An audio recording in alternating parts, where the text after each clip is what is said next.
So in May of 2024, a first assignment instructor pilot at Shepherd Air Force Base at Euro-NATO Joint Jet Pilot Training was killed when taxiing in after a formation flight with a student. He inadvertently ejected from the aircraft while not being strapped into the seat. It's a reminder of how dangerous flying fast jets can be, especially ejection seat aircraft. And we're going to talk about the AIB report that recently came out, look at some of the lessons learned, see what we can learn from this. Obviously, no judgment on the pilot. It's just one of those things. It's something that I think every fighter pilot, everybody who's ever flown ejection seat aircraft has been worried about at some point or another. And sometimes just the Swiss cheese lines up and you end up with something like this. So we're going to go through the AIB. I'll explain stuff as we go, and we'll try to find out exactly what happened. All right, so this is the AIB report. Air Education Training Command. It was a T-6A from the 89th Flying Training Squadron at Shepherd Air Force Base under the 80th Flying Training Wing. This is Euro-NATO Joint Jet Pilot Training, so they do. We had Scarf on the Mover and Gonki show. He was German, so it's an international undergraduate pilot training for American, foreign students, etc. This happened on 13 May of 2024 at Shepherd in the T-6A, so funded in fiscal year 2008, so probably produced somewhere around 2008. 13 May 2024 at 1:53 p.m., a Mishap instructor pilot was killed after ejecting from the rear cockpit of a T-6 Texan II, tail number 083915, while taxiing to parking on the ramp at Shepherd Air Force Base in Texas. The IP was a captain, first assignment instructor pilot. I've talked about this before on the channel. First assignment instructor pilot means that they graduated pilot training, getting their wings, and their assignment was to go to pilot instructor training, learn how to teach, and then come back and teach. It gives them an assignment to get more experience, and then they get another assignment to a fighter or bomber or something like that thereafter. But it's very common. It's happened over the years. We had Spike on the Mover and Gonki show, and he talked about being a FAPE and how it made him a better pilot. The student was international. Again, it's an international school, so it makes sense. But they were both assigned to the 80th Flying Training Wing. And the T-6 is the very first part of INJEPT. You do ground school, the T-6, T-38, and then you get your wings. Obviously, some of that's changing with the various iterations of the UPT program, but that's the general idea. So the Mishap sortie was the second sortie of the day for the IP, but he was only scheduled to fly once that day. It was a standard two-ship formation with pre-flight engine start, taxi, and takeoff formation maneuvers in the area. So later in the program for the student, not early on like contact or any of that stuff. This is a little bit farther down the road. And student basically has all the basics of the flying down. Now they're learning how to fly in relation to another aircraft. After the uneventful sortie, they landed runway 33, and then they do the after landing checklist, which is verbal challenge and response with the IP. This includes installing the seat safety pin, which I'll show you a diagram here when we get to the in-depth stuff. And they both verbalize that, and then they go the cockpit selectors to solo. That makes it actuate only one seat at a time versus sequenced. That's something you do once you're on the ground. What happened? The IP failed to fully install the seat safety pin in the IP seat. He also partially disconnected and started unstrapping, and somehow inadvertently fired or actuated the ejection handle, which caused the seat to fire. And then he separated 100 feet from the ground, fell head first through a aircraft sunshade, and landed 261 feet from the aircraft, sustained non-survivable injuries, succumbing to those the next morning in the local hospital. Mishap student pilot did not eject and sustained no injuries. The cause was the IP failed to fully install the pin when doing so in the after-landing checklist, and then partially disconnected from the ejection seat, allowing the harness chest strap V-ring to get caught on the handle and inadvertently actuate the seat, which is awful. It's terrible. It's something, I think we're all we're worried about such things. So that's what a T-6 looks like based on the PC-9 Mark II, which is a Pilatus Raytheon. So the checklist, it's some are verbal, some are nonverbal, but they have to do challenge and response for the stuff that you can't verify, like, hey, my pins are in, confirm we're in solo, and the backseater will confirm that. So that is part of the after landing checklist. So this is the harness, and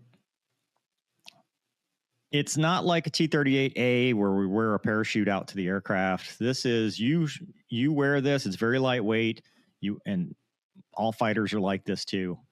You wear this to the aircraft and you strap into the seat itself. All the parachute stuff is in the seat. So if you look at A, those are parachute straps where those connect via frost fittings.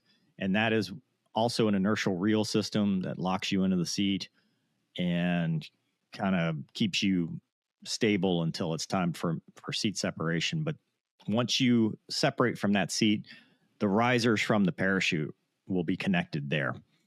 B is your chest strap, and that is just another form of support. I remember, people used to make fun of guys that would have the chest strap, especially in training, because training, everybody's trying to impress everybody, and everybody wants to be a fighter pilot. And, the cool kids don't wear the strap out. You're a nerd if you're wearing the strap, blah, blah, blah. It's like having your zipper up too high or whatever. So what it sounds like is he started disconnecting from the seat, which again, I don't know where that started. It's not a checklist item, but I remember as a student, it was happening. Because, you'd be shutting down and going slow, and the instructor, as soon as you shut down, canopy's open, he's out. And you're like, how did you do all? I'm still fumbling around from that. There was an argument for doing it of, once the seat is safe, now my next priority is emergency ground egress. And if I'm already halfway unstrapped, there you go. But, that's just a culture thing. It's some of the stuff is just culture. And we learned it from somebody else who did it, and they may have had a reason, or it's just we thought that was cool, and here we are. But B is what eventually hooked.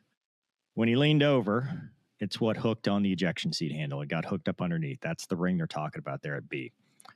C is your survival kit. In the seat itself, so what you're sitting on is actually, there's a pad, and then there's a survival kit under that. And that is what connects, you're connected to it that way.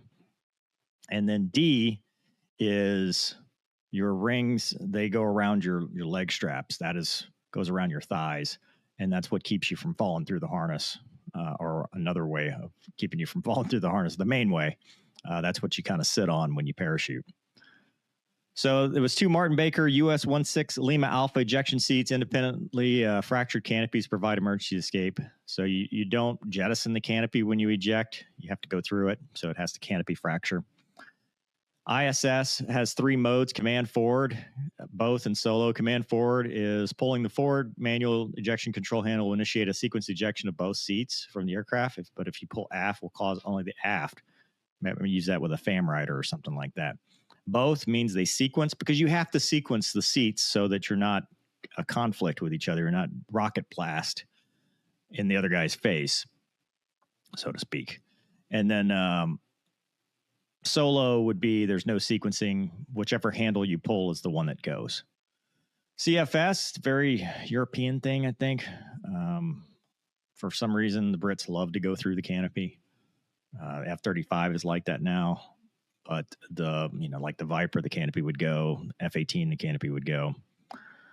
That's the seat. I'm not going to go through it, but it's a 0-0 seat from 103 pounds to 245 pounds, from 0 to 370 knots. The seat itself, so you got the shoulder harness reel. That's your frost fittings. That's what connects you to the parachute, but also serves as your inertial reel and your shoulder harness to keep you in the seat. Like if you have a sudden deceleration, it'll lock and keep you from going too far forward. You've got your selector mode there at Alpha. And then where it says SSK fittings, that's where you're hooked into the seat kit. And then you've got the actual handle and the safety pin, and that is right between your legs. And below the handle is where you have to put the pin in. So you can see it's kind of a tall handle. You got a shorter torso, you're leaning down, that strap is kind of long. You can easily see how that hook, how it would hook it. And as soon as you lean back, the seat's going to fire. Leg garter restraints, that's a very Martin Baker thing too. Although the Hornet has it and the F-16 did not, but that's what draws your legs in to keep it from hitting the dash as you eject. So there's the leg lines and stuff like that. That's what you would connect to once you're in there. A real good picture of the pin in the ejection seat. So that is the pin that keeps it from firing. They install the safety pin in the ejection seat during after landing. When fully installed, the pin prevents actuation of the ejection control handle. Seat safety pin locks in place. 2 spring-loaded detent balls engage the handle to keep it secure. Every jet is different. F-16 had a lever on the side of the seat. But you could, you have pins too. It was always a concern, not so much where it concerned me, and I think a lot of people, if in flight, right? If you unstrap to pedal pack or something like that, I know you needed to do that. That has happened to people where the lap belt got caught on the stick and they did this continuous aileron roll. But I mean, ejection seats in general, it's just something, you're sitting on a rocket motor, and it always kind of makes you a little uneasy, especially around that handle, because you don't want it to go off. I mean, not unless you really need it to. There's the seat kit. You can see what I was just talking about. That's on the sides there. They clip in. So the sequence of event, it was a 6 sortie for the student pilot in advanced formation. So, I mean, he's not an inexperienced student on his first ride. It's not a dollar ride. Mishap student pilot was in the front and the IP was in the back. They were flame 2-2. They took off, departed, did the flight split, came back, normal overhead, did a touch and go, close, full stop, landed, challenge and response, verified it was moved to solo. They completed the challenge and response, but the pin was just not in. An experienced T-6A instructor pilot indicated he observed student pilots improperly install the safety pin halfway on several occasions, so it was not uncommon in this aircraft. They completed the after-landing checklist and taxied the aircraft. Based on expert testimony analysis of the flight equipment after the mishap, the AIB determined that the IP began disconnecting from the seat during taxi to park, including disconnecting the left and right frost fittings, so up here, the chest strap, the left seat kit buckle, left leg restraint garter, and then disconnecting from the connections during taxi back parking was a common practice for the IP, which testimony revealed the IP did on the IP's first flight that morning. So they must have talked to a student because you can hear it. I mean, And it was common for other T-6 pilots, IPs. I mean, like I said, I saw it when I flew the T-6 back in 2007 and the Viper and just about every fighter I've ever flown. But the after landing checklists do not include information on when to disconnect from the ejection seat. It's kind of technique. Disconnecting from various seat connection points produces audible clicking sounds that may be heard by other pilots, and occurred on the first flight.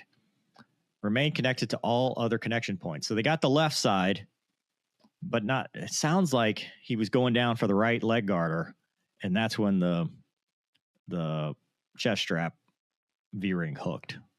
Right, because he got left side, was going to go to the right side, and that's when that movement. But he was taxiing adjacent to the Juliet parking row, preparing to turn in the taxi lane between Juliet and Kilo parking rows. He actuated the ejection handle, ejected from the aircraft.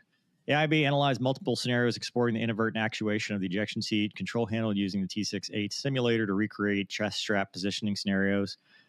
Upon review of the medical records, they went and looked at his seated height and got somebody that was similar in measurements and then put on the harness, strapped in the simulator, didn't put the G suit on, however, but they did everything else. It showed that disconnecting the chest strap allowed both the ejector snap and the V-ring to hang from the harness in the cockpit. If the pilot reaches down to disconnect the left leg restraint garter, the V-ring from the harness can unknowingly become caught in the seat control handle.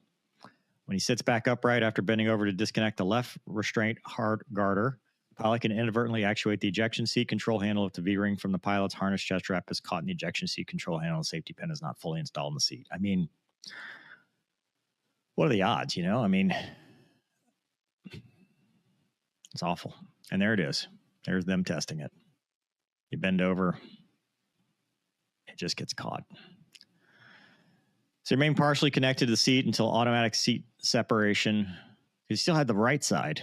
He had gone through the left side and was probably switching to the left side, and that's when it happened. Or sorry, switching from the left to the right. Separated and fell face first through the sunshade. Landed on the ground, chest and face down, empty parking spot. So there was no aircraft there, which would have just affected another crew. Awful. Peak G forces was 9 to 15 Gs. The crashing through the sunshade into the ground is obviously the non-survivable incident, and he later succumbed to those injuries early the next morning at a local hospital. Mishap student pilot did not eject, stopped the aircraft 60 feet from the location of the ejection with a slight turn into the taxi lane between Juliet and Kilo, shut the engine off, set the parking brake, egress normally, and then maintenance personnel. Obviously, you got to feel for the maintenance personnel too. They were first on scene. I mean, the horror of seeing that and trying to do something, knowing that, what do you do? The ejection seat handle was fully unseated, so it shows you that that's what caused it. The right firing mechanism did not strike the primer with sufficient force to initiate the right initiator cartridge. The left initiator cartridge fired normally, indicating the ejection sequence. The RCP ejection seat operated as designed except for the right initiator cartridge, so part of the seat didn't work correctly.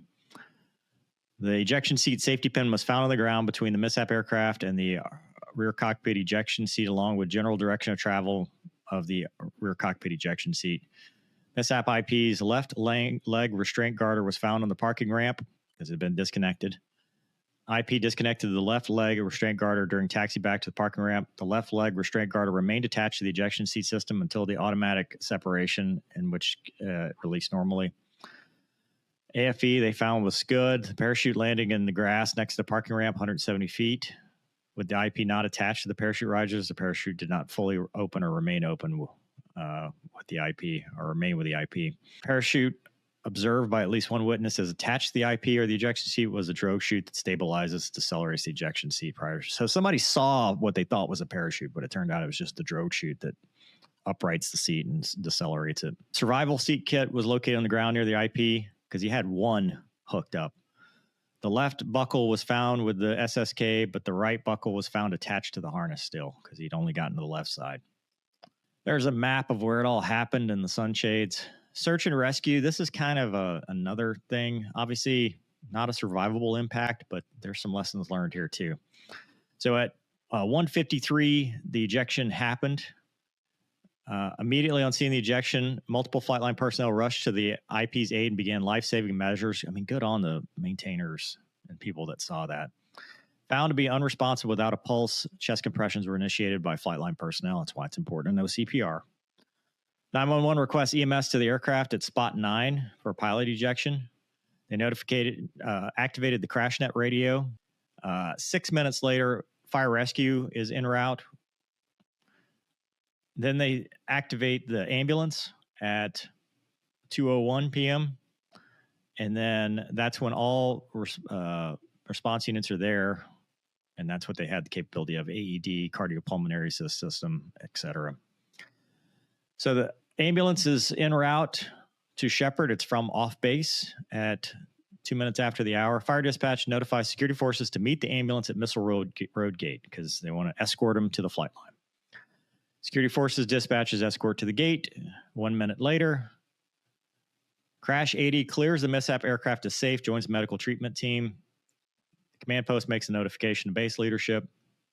The ambulance arrives 12 minutes later at the Missile Road Gate and is held waiting security forces escort. So 12 minutes after they were called, security forces is not there yet. Aeromedical evacuation landing coordinates requested by fire control, and then they cancel it because they say it's CPR in progress, and that's not going to happen. Ambulance is given permission to depart Missile Road Gate to meet up with security forces escort en route. So they said, you know what, just meet them en route. We'll get there. Security forces meet at Missile Road and Bridwell Road, and then at 20, so this is 20 minutes later, security forces escort drives past Injept Ramp Access Road and is redirected by a bystander. Ambulance on scene at Lehman 9. Treatment of the Mishap pilot include monitor placed, pulseless electronic activity. It was not going to matter. Let me be clear. The fact that all this shenanigans happen, unfortunately, it was what it was at that point. My issue, I'm a first responder. I'm a cop. You got to know your area. You are security forces. You are responsible for knowing the places under your control, including the flight line, which is probably the most important part of an Air Force base. And you don't know how to get on the flight line, and you couldn't make it to the gate in time is unacceptable.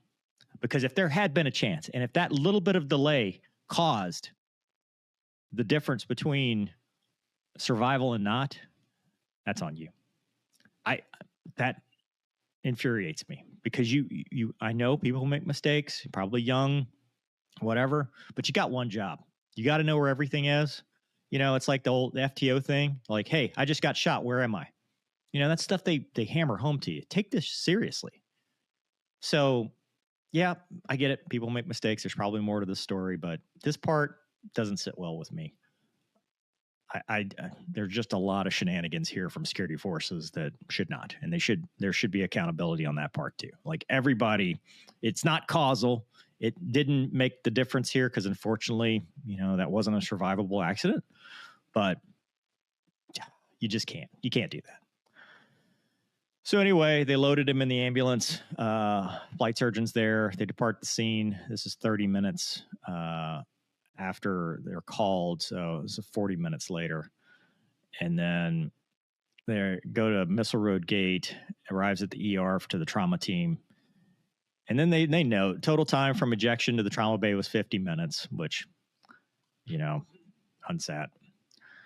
4-minute and 35-second delay in the ambulance arriving on scene due to gate escort coordination and misturn. This delay did not contribute to any change in outcome of this case. I agree. Still unsat. It doesn't. If it had been any different, if that had been the difference, it's unsat.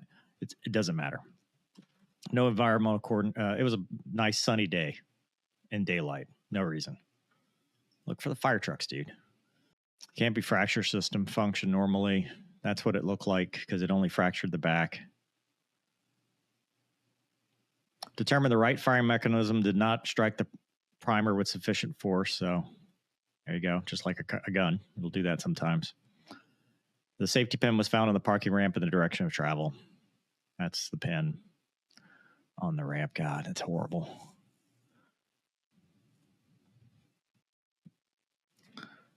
Post-engineering analysis by FRL of the pin holes from both the ejection seat handle and the handle housing determined that the elongation is only possible if the pin was installed.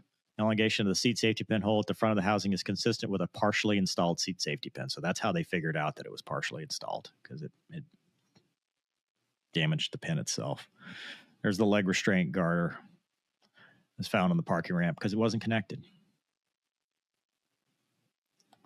Yep, there it is right there. Seat survival kit. Damaged the airspeed indicator.